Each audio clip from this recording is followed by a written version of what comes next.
Salut à tous et bienvenue pour ce nouveau numéro d'Inside Catch Attack, dans lequel on va revivre la route vers le Great American Bash 2008. Vous découvrirez entre autres les premières semaines de CM Punk en tant que champion, dans ce qui est un véritable Summer of Punk. Quel impact a eu le draft sur les différents shows hebdomadaires, mais aussi comment l'incroyable rivalité entre Shawn Michaels et Chris Jericho a franchi un cap dans sa violence. Si le nouveau champion de l'ECW, Mark Henry, va réussir à complètement relancer l'émission, et même comment John Cena s'est fait écraser par une voiture. Et vous ne devinerez jamais comment s'est terminé le mariage entre Edge et Vicky Guerrero, dans ce qui est une histoire digne d'une série télévisée. Vous êtes bien sur Johnny Catch, Inside Catch Attack, en route vers le Great American Bash 2008. C'est parti!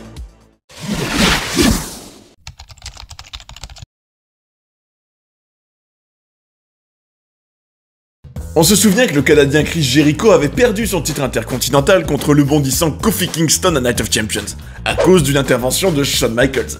Et le moins que l'on puisse dire, c'est que ça l'a mis dans une rage très intense. Je lance un challenge à Shawn Michaels pour le Great American Bash, et je veux que vous écoutiez très attentivement. Shawn Michaels m'a pris quelque chose de très important, et moi aussi, je vais lui prendre quelque chose de très important. Et pour ce qui est de ce soir, que ce soit pour Kofi Kingston et Shawn Michaels, le pire reste à venir. Lance Y2J avant d'affronter le nouveau champion qui arrive avec le dynamisme qu'on lui connaît. L'affrontement est très court et Jericho se fera disqualifier pour avoir tiré le slip de Kofi. Disqualifié? Pourquoi? Disqualifié pourquoi? Hurle le Canadien avant d'attaquer le Jamaïcain. Regardez-moi ces yeux de Jericho, on dirait qu'il est possédé, bon sang.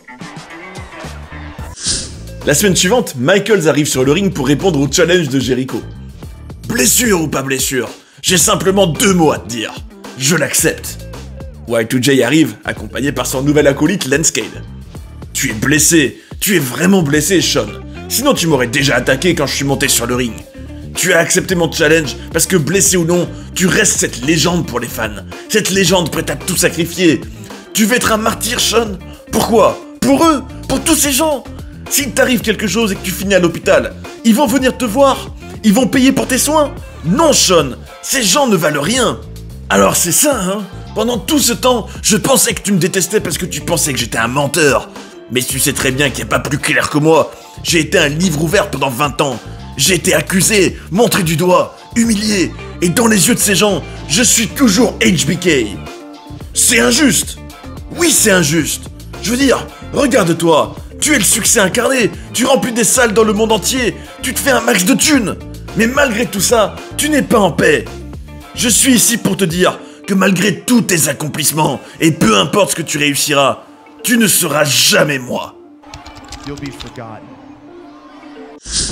La semaine suivante, Raw s'est ouverte en pleine tatane de Michaels sur Jericho avant que Lance Cade et les arbitres viennent secourir Y2J. La tension est à son comble entre ces deux-là, ce qui est jouissif à observer. Plus tard dans le show, ils continueront de se tataner dans les couloirs de l'arène. Les attaques répétées de Michaels n'empêcheront pas Jericho de se présenter pour un match face au voltigeur Paul London. Lance Cade rôde aux abords du ring avec une chaise pour rassurer son mentor, qui domine allègrement la rencontre, en criant « T'es où, Shawn Michaels, hein? T'es où ?» Le Canadien place son Walls of Jericho sur son adversaire avant de lui conseiller de se servir de cette victoire pour changer le cours de sa carrière et s'élever. Tu peux suivre la route de Chris Jericho avec de l'honneur et de l'intégrité, ou celle de Shawn Michaels avec du mensonge et de la déception. Ni une ni deux, Michaels apparaît sur le stage et fait savoir à Jericho qu'ils sont d'accord sur une chose. Au Great American Bash, le pire est à venir.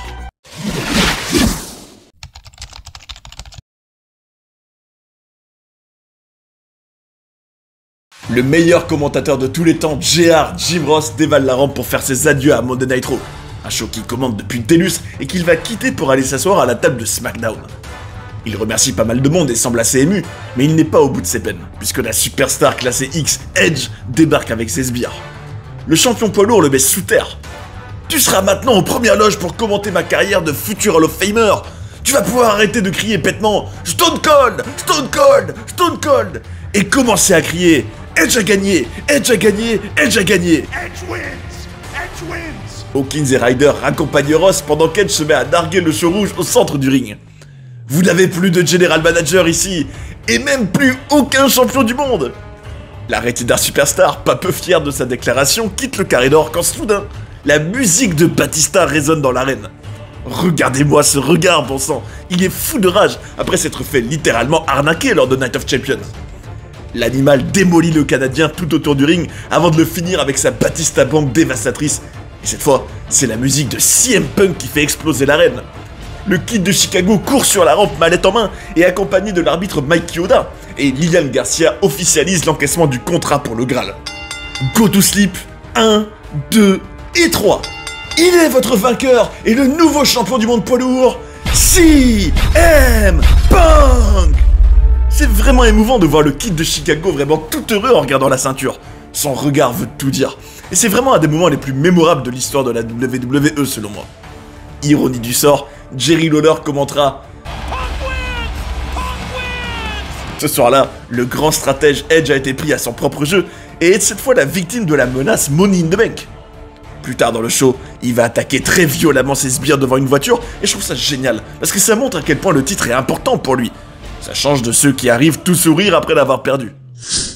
JBL ne tarde pas à confronter Punk peu après sa victoire, en lui disant littéralement qu'il était un champion en papier. Je trouve que Bradshaw est vraiment génial dans ce rôle de peste hyper froid et hautain, et il va réussir à toucher Punk là où ça fait mal, puisqu'il va accepter son challenge. Ce soir, ce sera CM Punk contre JBL pour le titre de champion du monde poids lourd. Vous avez tous fait partie de l'histoire ce soir, et dans quelques années, vous pourrez regarder en arrière et vous dire « J'y étais ». J'étais là quand CM Punk a encaissé sa mallette pour devenir le nouveau champion du monde poids lourd. La seule chose qui me froisse un peu, c'est que JBL est déjà allé lui gratter un match pour le titre. Je connais pas vraiment ce CM Punk, mais je l'aime bien. Il a été malin pour gagner ce titre et il a déjà montré qu'il avait le caractère pour le conserver. Par contre, j'ai l'impression que la terre entière pourrait lui demander une opportunité et qu'il acceptera sans sourciller. Et vous savez quoi? Vu qu'on n'a plus de general manager, je pense que c'est au champion de choisir. Déclare John Cena avant d'être interrompu par le Texan. Je déclare la loi martiale ici à la WWE, et pour accomplir ma destinée ce soir et devenir le champion, je dois m'assurer que tu sois hors de ce bâtiment. Ce n'est pas la sécurité de la WWE, c'est ma sécurité privée. Quand on a de l'argent, c'est comme ça que ça se passe, peu importe l'avis de la foule, s'exclame JBL avant d'envoyer ses agents de sécurité escorter le leader de la C-Nation, non sans mal, hors de l'arène. Et dès le départ, les gardes du corps de JBL dévalent la rampe pour entourer le ring, sous le regard perturbé du nouveau champion. JBL prend un avantage psychologique en faisant cela. Ça va nuire à la concentration de CM Punk, commente Jerry Lawler, alors que la foule scande le nom de John Cena. Le match est plutôt pas mal, un bon rythme et deux styles qui se complètent. Punk porte une flying clothesline à Bradshaw quand John Cena, accompagné de Crime Time, apparaissent sur le stage et vont littéralement créer une petite émeute avec la sécurité du Texan. Punk va en profiter pour sauter sur tout le monde, et cette première défense de titre se termine dans un chaos total, pour le plus grand bonheur de Jerry Lawler. C'est génial! La semaine suivante, le Kid de Chicago viendra interrompre Vicky Guerrero sur le ring en lui tournant autour et en la narguant avec son titre, ce qui m'a beaucoup fait rire. Je trouve ça génial et hyper excitant d'avoir un nouveau champion qui doit faire ses preuves. Et il faut avouer que Punk a vraiment un côté touchant, notamment quand il montre son nom sur sa ceinture en disant « C'est moi! C'est moi !» Tu as ruiné ma vie! Tu n'avais pas le droit de faire ça! S'exclame Vicky. Mais Punk lui rappellera qu'il a dû gagner cette mallette et qu'on lui a rien offert, lui rappelant au passage qu'Edge a déjà fait pareil. Si je vous dis chapeau de cow-boy et Texan enragé, vous me répondez JBL bien sûr. Et ça tombe bien, puisque le voilà qui dévale la rampe. Tu as eu ta chance, Bradshaw, et tu as perdu. Je n'ai pas perdu. Des interventions t'ont sauvé. Elles sont l'œuvre d'un type qui mène une vengeance personnelle contre moi. John Cena débarque et traite directement JBL de malade mental avant de féliciter le nouveau champion en lui serrant la main. Dans 2 semaines, on a le Great American Bash et CM Punk a besoin d'un challenger. Pas besoin d'être Einstein pour comprendre ce qui va se passer, on n'a qu'à régler ça par un match entre moi-même et JBL avec le vainqueur qui va défier Punk au pay-per-view. Ça me semble assez juste, déclare Cena, avant d'être interrompu par celui qui a ouvert la voie au Kid de Chicago la semaine précédente, Batista. Les gens peuvent dire ce qu'ils veulent après ta victoire, tu as traversé l'enfer pour gagner cette mallette, alors en ce qui me concerne, félicitations. Tu as pu encaisser ta mallette grâce à ce que j'ai fait à Edge, alors d'après moi, tout le monde s'en fout de ce que tu penses. Écoutez-moi, ce soir, on se fait un John Cena contre JBL, contre Batista, dans un match triple menace, et le vainqueur va affronter Punk au Great American Bash, propose Cena, et malgré la colère de JBL, c'est signé. Pas si vite, le Big Red Monster Kane apparaît de nulle part et veut aussi en être. Le champion valide sa participation et c'est officiel. On a un Fatal 4-Way explosif pour déterminer le prochain challenger numéro 1. Todd Grisham est avec CM Punk dans la zone d'interview et il lui demande qui il aimerait affronter au Great American Bash. Le Kid de Chicago a à peine le temps de répondre que les techniciens font tomber un projecteur. On est en live, espèce d'idiot! L'ignoble Snitsky va venir interrompre le champion en soulignant à quel point sa première soirée à Raw avait été incroyable. Les deux vont s'affronter plus tard dans la soirée. La limousine de JBL arrive sur le stage, mais le chauffeur sort de la bagnole en courant à toute allure. Bradshaw arrive en essayant d'ouvrir son précieux, et c'est John Cena qui en sort, avec un pied de biche. Tu es chanceux, puisque je connais deux gars qui peuvent t'aider à réparer ta caisse. Chad et JTJ apparaissent batte de baseball en main, et les trois hommes vont littéralement défoncer la limousine avant de la taguer. J'ai trouvé ce segment assez jouissif et plutôt original. C'est une super manière d'approfondir la rivalité entre Cena et JBL de manière assez simple, mais efficace. La seule chose qui est dommage, c'est d'avoir mis en place ce segment avant le Fatal 4-Way, puisqu'on imagine assez bien la suite des événements à présent. Punk triomphe de Snitsky dans un match anecdotique, mais dans lequel le champion nous a montré sa belle palette de kicks en tout genre avant de finir avec son JTS. Batista, JBL, Kane et John Cena font leur entrée tour à tour, et c'est parti pour ce match au sommet, afin de déterminer le nouveau challenger numéro 1 au titre poids lourd. L'affrontement dure une quinzaine de minutes et est assez rythmé, tant l'alchimie entre les quatre est très agréable. JBL et Cena vont plusieurs fois se coûter la victoire, et c'est finalement l'animal Big Dave Batista qui va rugir et profiter de tout ça pour décrocher la victoire grâce à un spear sur Kane. Je dirai jamais assez à quel point j'adore voir un bon gros spear de Batista sur un gros gabarit. Batista va affronter CM Punk pour le titre poids lourd, commente Michael Cole, alors que Jerry Lawler souligne qu'on a assisté à une incroyable guerre entre ces quatre hommes, et je suis bien d'accord. La semaine suivante, John Cena est avec Todd Grisham et il annonce avoir reçu un challenge de la part de Bradshaw. JBL, tu m'as lancé un challenge, un New York Parking Lot Brawl pour le Great American Bash. Je sais que tu me regardes et je t'aime pas plus que toi tu m'aimes. Alors si on doit se faire la guerre une dernière fois, on le fera. Je vais attraper ton corps et le fracasser sur le béton du parking après avoir détruit ta face dans les vitres des voitures de ce parking. J'accepte ton challenge, mais regarde ça. J'ai trouvé deux types qui te détestent au moins autant que moi. Alors ce soir, voici mon challenge. Trouve deux types et on se fait un match en 3 contre 3. C'est Ted DiBiase et Cody Rhodes qui viendront épauler le Texan, et on est parti pour un match à 6. Je trouve que l'affiche est vraiment parfaitement trouvée, puisqu'on ressent vraiment ce côté racaille de la street contre riches bourgeois. Cena et les Crime Time ont une alchimie assez incroyable, tout comme JBL et les Priceless. C'est un vrai choc des univers auxquels on assiste, et ce soir, ce sont les gars de la street qui vont l'emporter après une démonstration de John Cena sur les Priceless, ce qui a excédé JBL, qu'il a attaqué pendant un STFU sur Cody Rhodes. Bradshaw hurle à Cena de le suivre dans les vestiaires, et on part pour une sorte de course-poursuite entre les deux hommes. À un moment donné, le leader de la C-Nation va perdre JBL des yeux, puis va se mettre à le chercher sur le parking. Et là, bon sang! JBL l'attaque avec une barre de fer. Le Texan positionne son futur adversaire et va littéralement lui foncer dessus en voiture. C'est juste incroyable. Si avec ça, on n'a pas envie de voir leur match au Great American Bash, j'y comprends plus rien. Ça, c'est de la storyline. Ça, c'est de l'intrigue. Je suis ultra fan. Santino Marella est avec Matt Striker dans les couloirs et... Où est Punk? Est-ce que tu as essayé de voir devant la machine de Pepsi? J'ai dit, où est Punk? J'ai besoin de toi ce soir dans le ring. Je veux t'affronter. Et moi, j'ai besoin de prouver que je suis un champion méritant, alors tu sais quoi? C'est ok pour ce soir. Plus tard dans la soirée, les deux hommes se retrouvent donc dans le ring et c'est parti. Je dois dire que ça fait vraiment bizarre de voir CM Punk en tant que champion du monde affronter Kane, quand je repense à leur moment à l'ECW il y a quelques mois. L'affrontement sera assez court et sincèrement assez ennuyeux, et c'est CM Punk qui va finir par gagner par décompte à l'extérieur, avant que Kane lui balance des chaises et s'en prenne à lui. Le champion est en danger, il a fait ce qu'il peut pour se protéger, commenta Michael Cole effrayé. Kane insère une chaise autour de la tête de Punk avant de monter sur la troisième corde pour le finir. Heureusement, l'animal Batista vient à sa rescousse, mais refuse de lui serrer la main. « Je suis pas ton ami, je t'ai juste sauvé pour pouvoir t'affronter dimanche !» Punk pousse Big Dave, ce qui va énerver l'animal. Boum! Spinebuster! Quel charisme et quelle puissance Batista, nom d'un chien! Ça va vraiment être un choc entre deux univers au Great American Bash.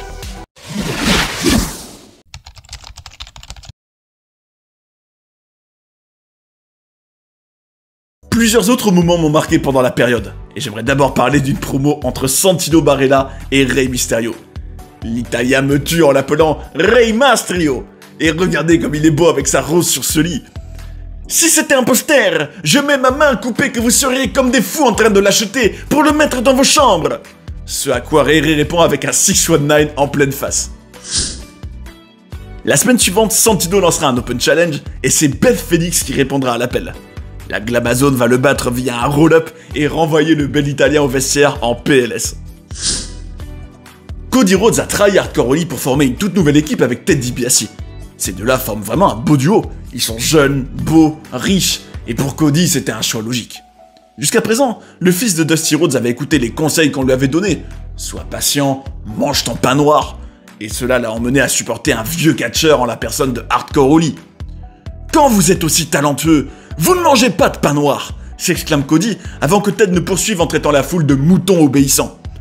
On a pris notre destin en main et ça fait de nous des personnes inestimables. J'aime déjà beaucoup cette équipe. Ils ont une superbe alchimie et un très bel habillage avec leur musique priceless, leurs titantron et leurs effets visuels. Quelques semaines plus tard, ils feront du trash talk sur Axo, Jim Duggan et vraiment, ils sont très bons dans leur rôle. Ils arrivent à être plus que détestables. On a vu Batista se préparer pour un match et un fan apparaître de nulle part pour imiter son entrée. Avec bruitage, s'il vous plaît. Ce qui m'a vraiment tué de rire, je dois l'avouer. Le pauvre type a ensuite été pourchassé par la sécurité devant un Batista très amusé par la situation.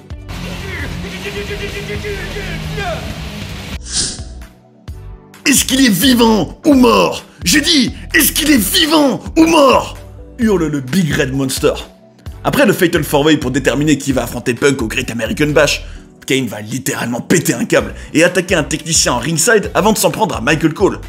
Dis-moi s'il est vivant ou mort! Heureusement pour Cole, son compère Jerry Lawler est venu le sauver. Le King va subir la foudre du frère de l'Undertaker, et je dois dire que Kane m'a vraiment impressionné tant il était intimidant. Mais de qui il parle, bon sang? Qui est vivant ou mort? Une semaine plus tard, Kane arrivera aux abords du ring avec un petit sac à la main. Il va terroriser tout le monde aux abords du ring avant de déclarer « Je suis désolé, je suis désolé !» On va dire à sa manière.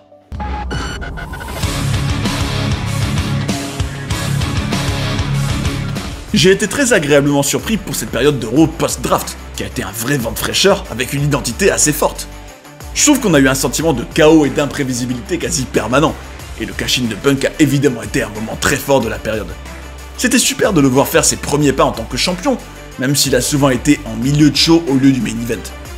Je regrette aussi qu'il n'ait pas pu livrer une grande et belle promo en parlant de son histoire, surtout qu'il est vraiment doué dans ce domaine, et que c'était selon moi nécessaire pour encore connecter avec le public. John Cena et JBL ont su intensifier leur storyline au fur et à mesure, avec un final explosif qui m'a laissé bouche bée, et quant à Michaels et Jericho, on n'a qu'une envie, c'est de les voir se fracasser mutuellement au pay-per-view. Santino Marella et Jamie Noble ont assuré la partie comique du show rouge, et je dois dire que la nouvelle équipe Priceless a su me convaincre assez rapidement. Je mets donc un 17 sur 20 très solide à Monday Night Raw pour toute cette période menant au Great American Bash. Quant aux audiences, on a une moyenne d'environ 3,8 millions de téléspectateurs sur cette période depuis Night of Champions, ce qui représente quand même une légère progression. On a à peu près 100 000 personnes de plus que les semaines précédentes, et 600 000 de plus par rapport au Raw du 26 mai par exemple, qui avait fait la pire audience de l'année. Il y a donc bel et bien un effet draft, mais à confirmer maintenant. Avant de passer à SmackDown puis à l'ECW, j'aimerais prendre un très court instant pour vous demander de partager cette vidéo autour de vous, notamment à vos amis et à vos proches qui ont vécu la grande époque Catch Attack, pour qu'on soit de plus en plus nombreux à vivre cette belle épopée tous ensemble. Vous l'avez compris, c'est vraiment un projet qui me tient très à cœur depuis le début de la chaîne, et pour chacun d'entre vous qui fera découvrir l'aventure à de nouvelles personnes, je serai très reconnaissant.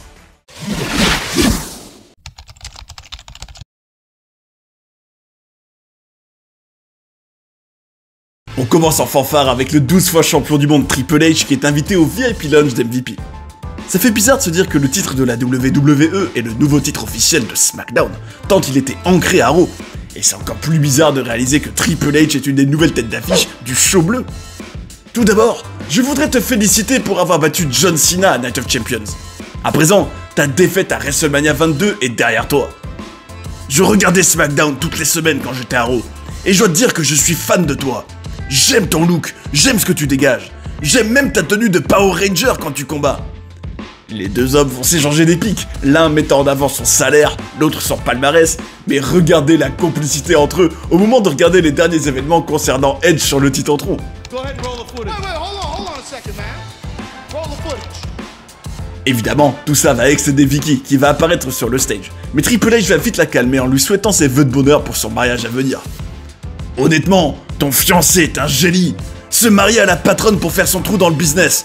Honnêtement, qui met au point ce genre de plan? Vicky rappelle les exploits d'Edge qui a notamment banni l'Undertaker et défendu son titre avec brio dans toutes ses confrontations face à Edge, contrairement à Triple H, et annonce au champion qu'il affrontera le Canadien au Great American Bash. Vicky, tu as demandé à nous voir? J'ai vu ce qui s'est passé à Raw. Edge a perdu son titre et c'est votre faute. Je suis tellement déçu de vous deux. En parlant du loup, voici Edge qui arrive à SmackDown, et il a vraiment l'air en pétard. Les sbires de l'ancien champion vont perdre contre Jesse et Festus, ou plutôt Oncle Sam Festus, et la Rated R Superstar va apparaître en fan match pour littéralement le démolir, pendant que ses esclaves retenaient Jesse. Regardez-moi ce visage d'Edge, je crois qu'on peut dire qu'une image vaut 1000 mots en voyant ça. Me relaxer? Comment tu veux que je sois relax? J'ai perdu mon titre de champion. J'ai une bonne nouvelle pour toi, tu vas avoir une chance pour le titre au Great American Bash. Oui, mais ça va pas arranger ma situation actuelle. Je sais pas ce qui t'est passé par la tête d'aller à Raw sans mon autorisation. Je veux dire, c'était quand même un peu stupide. Enfin, autorisation? Tu crois que j'ai besoin de ton autorisation? Tu peux pas comprendre par quoi je suis en train de passer. Tu peux pas comprendre que ça fait 16 ans aujourd'hui que je donne tout dans cette industrie. Tu ne dois pas oublier que je suis ta patronne. Ma patronne? La seule personne que tu peux blâmer, c'est toi-même. Un point, c'est tout. Quelques temps plus tard, on retrouve Edge encore en train de sermonner Hawkins et Ryder. Edge, Vicky veut vous voir. Si tu as ce bureau et ce poste, c'est grâce à moi. En réalité, c'est moi le vrai general manager de SmackDown. Tout doit toujours tourner autour de toi. Est-ce que tu réalises tous les sacrifices que j'ai fait pour toi?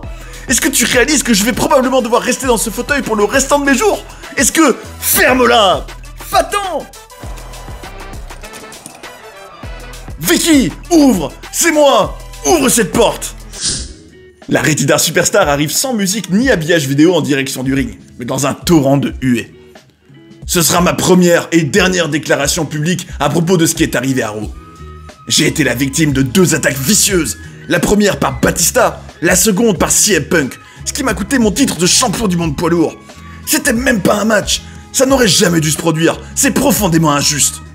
Le seul lot de consolation que j'ai, c'est que je sais que je vais pas rester sans titre bien longtemps, puisqu'au Great American Bash, je vais devenir votre champion de la WWE pour la 3e fois. Ça a été la semaine la plus difficile de toute ma vie, aussi bien personnellement que professionnellement. Je me sens si seul. Ma fiancée Vicky Guerrero devrait me soutenir, mais non, elle préfère s'enfermer dans son bureau. J'ai quelques petits secrets à vous raconter sur cette femme, et... Attends un peu, mais qu'est-ce que t'es en train de faire? Ces gens ne méritent pas de connaître notre vie privée. Tu as perdu ton titre, mais tu as aussi perdu ta tête. Qu'est-ce que tu fous, bon sang? Qu'est-ce que je fous? C'est une très bonne question. J'ai une dernière annonce publique à faire. Le mariage est annulé! Non! Non! Non! Non! Non! Non! La semaine suivante, Edge a l'air tourmenté en dévalant la rampe pour ouvrir le show. Je suis sûr qu'il a pas mal de choses en tête, mais il doit à tout prix rester concentré sur son match contre Triple H, commente Mick Foley. Et c'est vrai que la Rated R Superstar a l'air très pensif. J'ai eu une semaine entière pour réfléchir à ce que j'ai fait la semaine dernière, et je reste sur mes positions. Le mariage est annulé. Quand j'ai demandé la main de Vicky, je l'ai fait parce que je l'aimais, je la chérissais. Mais à la seconde où elle a essayé de me donner des ordres, tout est parti en fumée. Depuis que je suis tout seul, je me sens mieux, je me sens plus heureux. Et soyons honnêtes, je mérite bien mieux que Vicky Guerrero. Excusez-moi, excusez-moi. Si tu crois que tu peux venir ici et dire que je suis la grande perdante de l'annulation de notre mariage, tu te mets le doigt dans l'œil. Je t'ai mis dans un match ce soir. Ce sera un match sans disqualification contre l'homme le plus large du monde, le Big Show. Bonne chance, bébé. Devine quoi, j'ai pas peur du Big Show. Je vais te dire une bonne chose, Vicky. À la fin de la soirée, toi et le Big Show, vous aurez un point commun. Vous serez des perdants. Ça suffit, coupez-lui son micro. Oh, tu crois que tu peux couper mon micro comme ça? On retrouve les Edgeheads auprès de Vicky dans son bureau. Ils lui témoignent leur soutien et en ont marre qu'il leur manque de respect à eux aussi. Pour eux, elle mérite quelqu'un de bien meilleur qu'Edge, quelqu'un qui l'aime vraiment, ce qui fera pleurer la General Manager. J'arrive pas à croire ce qu'elle t'a fait, et je peux te comprendre dans ta volonté d'annuler le mariage. Tu sais ce que je vais faire? Je vais aller voir Vicky dans son bureau et je vais lui dire le fond de ma pensée. Toi et moi, on est une famille, on est comme des frères. Je vais régler ça immédiatement. Chavo arrive excédé dans le bureau de Vicky pour lui dire qu'il n'arrive pas à croire ce qu'Edge lui a fait. Il traite le Canadien de menteur et d'arrogant. On est des guerreros, Vicky, on est une famille. Arrête tes conneries, Chavo. Ce soir, tu vas affronter Triple H. Allez, va te préparer. Triple H arrive sur le ring avec un air déterminé que j'adore, avant d'être rejoint par Chavo et sa superbe tenue de Warrior. Le Mexicain tient à tout prix à présenter son garde du corps Bam Lily au roi des rois. Charles Robinson donne le coup d'envoi du match, et c'est The Game qui va river les épaules de son adversaire au sol pour une victoire facile. Après un spinebuster spectaculaire, tant Chavito est monté haut, puis un pedigree monumental. La Familia se déchire dans les vestiaires et tout le monde se crie dessus. Edge propose à ses camarades de l'accompagner pour son match à venir contre le Big Show, mais Vicky apparaît pour les menacer d'être virés s'ils font ça. Va combattre le Big Show et montre que tu es un homme, si tu es vraiment un homme. Charles Robinson s'apprête à ordonner le début du match et regardez qui apparaît sur le stage. C'est parti pour ce match sans disqualification. Et même si Edge a voulu débarrer la fleur au fusil, le Big Show l'a vite refroidi en l'envoyant contre la barrière avant de fracasser son torse avec un Athénie. Le Canadien a toujours un as dans la manche et claque un spear sur le géant avant de saisir un kendo stick. Regardez-moi cette expression faciale. La suite de l'affrontement sera équilibrée, avec les deux compétiteurs qui vont alterner les périodes de domination, jusqu'à ce qu'Edge détruise les roubibis du Big Show avant d'encaisser un chokeslam monstrueux. L'athlète le plus large au monde s'apprête à faire un concerto à son adversaire, et... Non! Non! Arrêtez ce match! J'ai dit, arrêtez ce match! Voilà maintenant que Vicky pouponne Edge dans le ring avant de l'embrasser, nom d'un chien. On entend Vicky lui dire qu'elle l'aime, ce à quoi Edge répond qu'il l'aime aussi, en lui demandant à nouveau s'il veut l'épouser avant de l'embrasser. Ces deux-là n'ont vraiment pas fini de nous surprendre, et j'ai hâte de voir ce qu'ils nous réservent pour la suite. Quel retournement de situation! Le show suivant démarre très fort, avec des images du mariage entre Edge et Vicky. Regardez comme ils sont heureux! Ce soir, nous sommes chaleureusement invités à une réception en l'honneur du mariage entre les deux tourtereaux. On a droit à une scène avec des ornements en tout genre, ce que je trouve génial. Les mariés font leur entrée main dans la main et vont assister à tout le show depuis une table sur le stage. Je suis un peu nerveux ce soir, mais j'ai préparé un petit discours. Vicky, tu as trouvé une vraie âme sœur en la personne d'Edge. Et toi, Edge, tu es comme un frère. Tu as un côté sauvage qui rappelle les plus belles heures des guerreros. Ne t'en fais pas, Vicky. Il va dompter ce côté sauvage à présent. Et je tiens à dire que l'amour que vous partagez tous les deux est sensationnel. Je dois dire que le décalage entre l'enthousiasme de Chavo et tous les acteurs sur le stage avec les réactions du public est vraiment absurde et drôle. Après avoir arbitré un match entre ses sbires et l'équipe composée de Finlay et Hornswoggle, notre grand séducteur et sa dulcinée nous offrent une superbe danse, pendant que deux artistes chantent en direct. Très franchement, c'est vraiment une belle scène.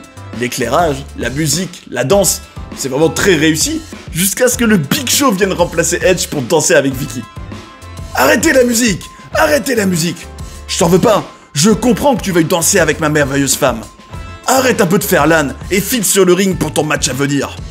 Regardez comme Edge est heureux en envoyant Kozlov, MVP, Shelton et Khali face au Big Show. Pendant le match, on aperçoit souvent le couple en train de manger, ce qui crée une vraie situation originale dont je suis fan.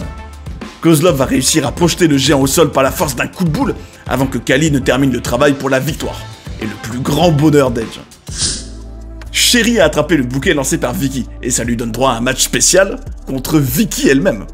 Sherry doit d'abord affronter Natalya, qui en fait qu'une bouchée, puis Vicky n'a plus qu'à faire le tomber et remporter le match à son tour sous les applaudissements de la Familia sur le stage.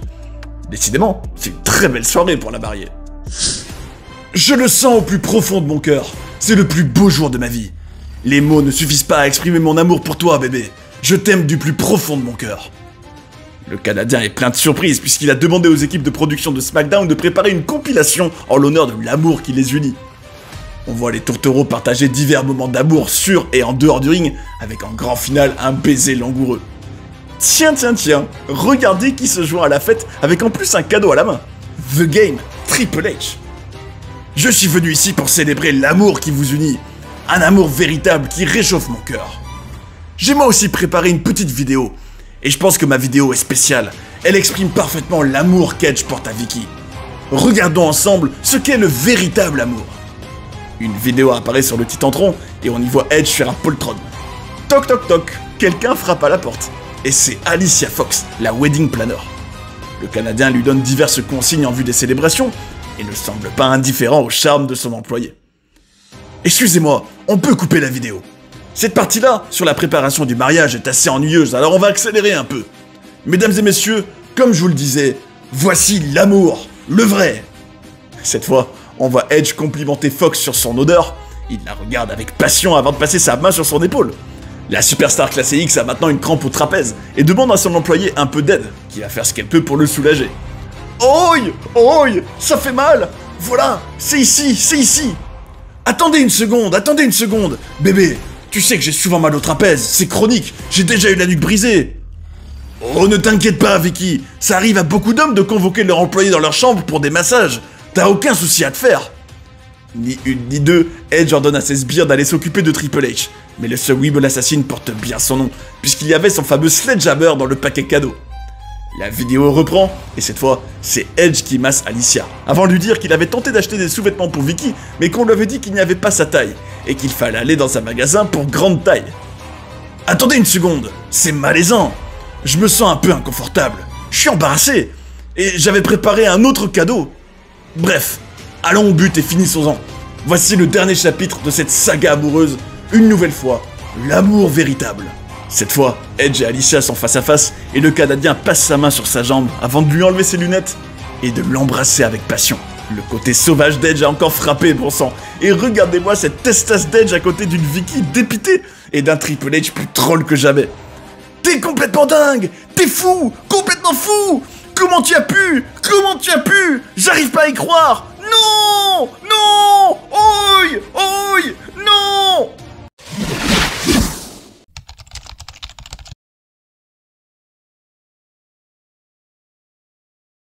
Jeff Hardy et John Morrison se sont affrontés dans un match que j'ai trouvé super. De belles séquences, une alchimie qui saute aux yeux, un superbe Whisper in the Wind de Jeff, un peu les kicks d'anthologie de Morrison sur son adversaire perché sur la troisième corde. Et finalement, c'est le nouvel arrivant dans le show bleu qui remporte l'affrontement grâce à sa redoutable Swanton Bomb. Malgré sa défaite, Morrison a vraiment montré de belles choses, et je le trouve vraiment bien plus crédible quand le Miz n'est pas à ses côtés ou en bord de ring. Clairement, il le tire vers le bas. La semaine suivante, on verra toutes les coulisses de la création de la couverture du WWE Magazine avec Jeff Hardy en couverture. Et je trouve ça génial à voir. La bête sauvage Umaga a démoli Funaki dans un match à sens unique et a envoyé un message fort à tout le roster du show bleu. La semaine suivante, le bulldozer Samoan profitera d'une distraction de MVP pour attaquer Mr. Kennedy après sa victoire contre Domino. Une semaine plus tard, les deux hommes régleront ça dans le ring et c'est Umaga qui arrivera les épaules de Kennedy au sol après son Samoan Spike. Matt Hardy a conservé son titre des États-Unis face à 3 autres adversaires, Shelton Benjamin, Mr. Kennedy et Chavo Guerrero. Le match a été assez dynamique dans l'ensemble, nous a proposé de beaux enchaînements. J'ai trouvé la performance de Chavo particulièrement intéressante. La semaine suivante, Shelton battra Matt dans un match sans le titre en jeu grâce à sa T-Bone. Le tout nouveau titre des Divas attire toutes les convoitises, et au Great American Bash, ce sera Natalya contre Michelle McCool pour couronner la première championne de l'histoire. Vladimir Kozlov continue d'être présenté comme une énorme menace, avec des clips et une victoire ultra dominante contre Stevie Richards, grâce à des coups de boule qui feraient pâlir un Zidane par temps plus vieux. On a eu droit à un match assez exceptionnel, avec, tenez-vous bien, Jeff Hardy contre son frère Matt. Les deux ont fait leur entrée ensemble, ce qui est assez rare pour des adversaires, et en ont profité pour lancer le gâteau de mariage au visage du pauvre Chavo. Les deux frangins se sont checkés au moment où Jimmy Corderas a lancé des hostilités. Mais on n'aura pas de vainqueur, puisque la Familia a rapidement pénétré dans le ring pour les attaquer.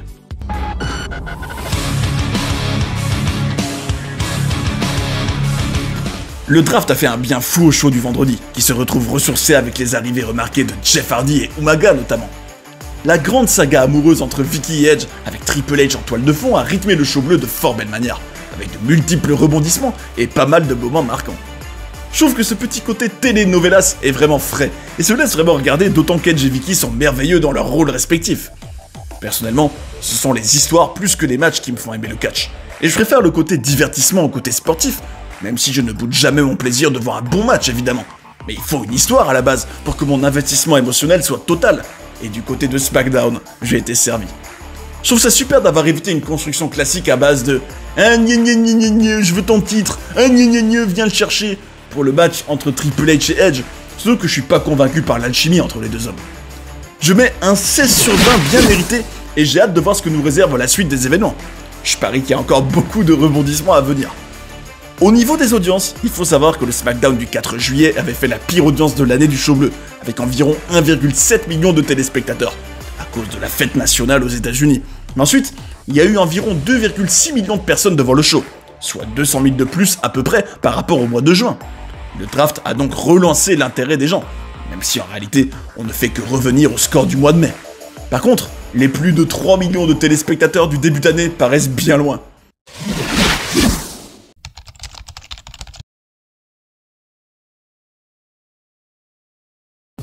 Le CW a un tout nouveau champion, et pas des moindres, puisqu'il s'agit de l'homme le plus fort du monde, Mark Henry. Je suis le sauveur de l'ECW. Kane allait emmener ce titre à Raw, mais heureusement à Night of Champions, j'ai pu le conquérir et le remettre à sa place, à l'ECW. Le Big Show est un géant, mais il n'est pas l'homme le plus fort du monde. Je représente tout ce qu'un champion digne de ce nom doit être, et personne, non, personne. Je suis désolé de t'interrompre, Mark, mais je tiens à être le premier à te challenger pour ton titre fraîchement gagné. On n'est plus en 1998, on est en 2008. Tu as fait ton temps. Je suis le futur, alors je te conseille de prendre ton copain avec toi et de faire demi-tour. Colin représente tout ce qu'un champion doit être. À chaque fois qu'on le met à terre, il se relève. À chaque fois que tout semble perdu, il revient plus fort. Est-ce que tu connais l'histoire de ce titre CW ? Taz, qui est ici à la table des commentateurs, s'est brisé la nuque pour ce titre. Si tu savais le sang, les larmes et la douleur que ce titre a engendré, je connais tout ça parfaitement. Et si tu veux me défier, tu dois le mériter. Je dis bien le mériter. Voilà ce qu'on va faire. Ce soir, j'affronte ton copain, et s'il me bat, alors tu auras ta chance. J'accepte. Dreamer avait raison. T'as un cœur de lion, petit. Mais ce soir, le lion va se faire bouffer. Dreamer et Delaney sont dans le vestiaire, et l'ancienne momie tient absolument à combattre pour son mentor ce soir, quoi qu'il arrive. Scott Armstrong ordonne le début du match, et les commentateurs ne donnent même pas 30 secondes à Delaney. Malgré une belle esquive et quelques coups, l'ex-momie va se faire ratatiner par le champion, qui est mort de rire en faisant le tomber. Très sincèrement, ce Delaney commence vraiment à me courir sur le système, et il pourrit vraiment le CW selon moi. La semaine suivante, on retrouve Mark Henry dans les couloirs avec Tony Atlas. Le champion se moque de lui, alors que Teddy Long l'avait quant à lui plutôt bien accueilli juste avant. La légende pourra se consoler quelques instants plus tard en croisant la route de Dreamer et Delaney. D'ailleurs, le mentor de l'ex-momie ne manque pas de lui exprimer sa reconnaissance. Tommy Dreamer affronte Mark Henry dans le main event de la soirée, et le titre ECW n'est pas en jeu. Tony Atlas est l'annonceur spécial de ce match très court, mais il va surtout s'illustrer en attaquant violemment Delaney aux abords du ring. Entre Mark Henry et Tony Atlas, c'est désormais une affaire qui roule. Et je dois dire que je suis heureux de voir le World's Strongest Man avoir un manager charismatique et imposant. À moins d'une semaine du Great American Bash, la nouvelle association Henry Atlas est confirmée, puisque les deux arrivent ensemble. Pour montrer à quel point son associé est fort, Atlas va nous proposer d'assister à plusieurs démonstrations de force.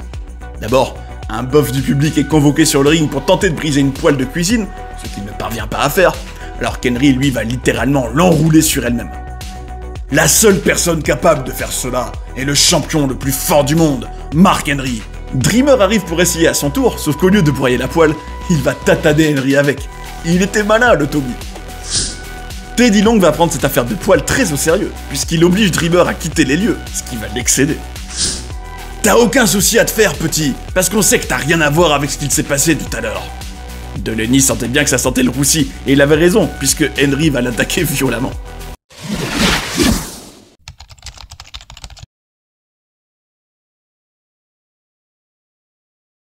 Les Hardy Boys se sont réunis le temps d'une soirée pour triompher du Miz et de Morrison grâce à une Swanton Bomb de Jeff.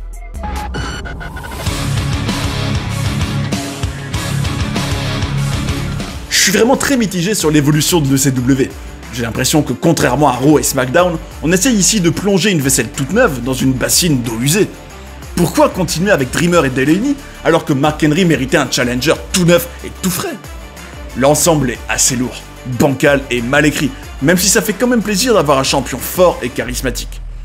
À côté de ça, le show a toujours les mêmes travers et se cherche à coups de nouveaux visages peu convaincants et de matchs inutiles. Je donne un 2 sur 10 au show du mardi soir. Avec une moyenne d'1,5 million de téléspectateurs sur cette petite période, c'est un petit événement. Ça fait partie des meilleures audiences de l'année, et il n'y avait plus eu un score pareil depuis la fin du mois de mars. On peut dire qu'il y a un effet Mark Henry. Au niveau de mon power ranking, mon numéro 5 est John Cena. J'ai adoré son association avec Crime Time et son programme face à JBL. En numéro 4, je mets Vickie Guerrero. Elle n'a jamais été aussi intéressante et excellente dans son personnage que maintenant. Mon numéro 3 est CM Punk, le nouveau champion du monde poids lourd, qui était touchant. En numéro 2, je mets JBL, qui a été génial dans son personnage hautain et détestable. Et le numéro 1, c'est Edge. On a senti une Rated R superstar qui vivait à fond sa perte du titre poids lourd. Son jeu d'acteur et son investissement dans toute son histoire avec Vickie étaient incroyables. Je peux tout simplement dire que c'est caviar. Et on notera que c'est donc Batista, Mark Henry et Triple H qui sortent du power ranking cette fois-ci.